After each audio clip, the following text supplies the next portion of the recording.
China's naval abilities faded, so much so that the Ming rulers' response to the subsequent menace of piracy off China's southeast coast was to attempt a forced migration of the coastal population 10 miles inland. China's naval history was thus a hinge that failed to swing. Technically capable of dominance, China retired voluntarily from the field of naval exploration just as Western interest was beginning to take hold. China's splendid isolation nurtured a particular Chinese self-perception.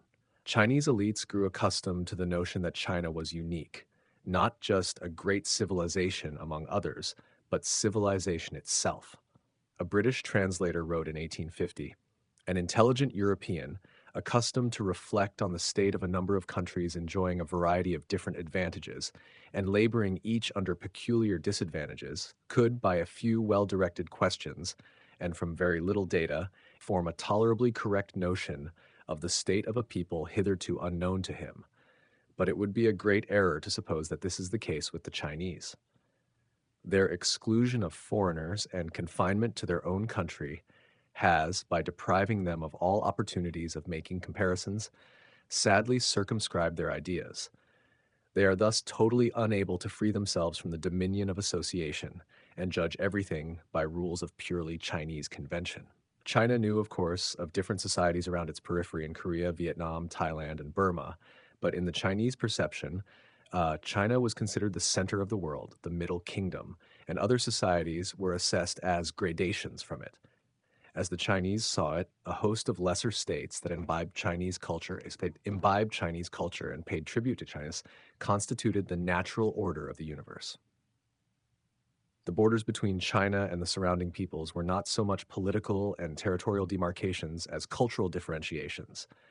The outward radiance of Chinese culture throughout East Asia led the American political scientist Lucian Pye to comment famously that in the modern age, China remains a civilization pretending to be a nation state.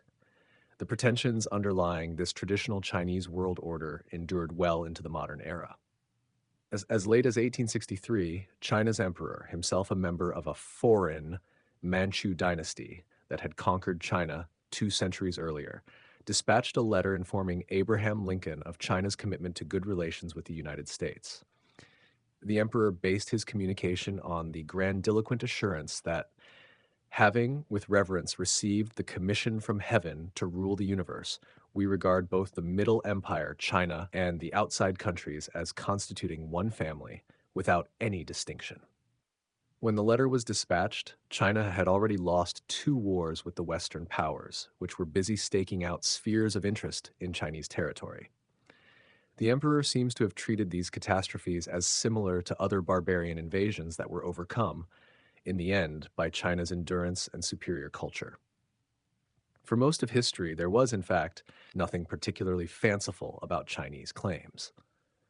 With each generation, the Han Chinese had expanded from their original base in the Yellow River Valley, gradually drawing neighboring societies into various stages of approximation of Chinese patterns. Chinese scientific and technological achievements equaled and frequently outstripped those of their Western European, Indian, and Arab counterparts. Not only was the scale of China traditionally far beyond that of the European states in population and in territory, until the Industrial Revolution, China was far richer. United by a vast system of canals connecting the great rivers and population centers, China was for centuries the world's most productive economy and most populous trading area. But since it was largely self-sufficient, other regions had only peripheral comprehension of its vastness and its wealth. In fact, China produced a greater share of total world GDP than any Western society in 18 of the last 20 centuries. As late as 1820, it produced over 30% of world GDP, an amount exceeding the GDP of Western Europe, Eastern Europe, and the United States combined.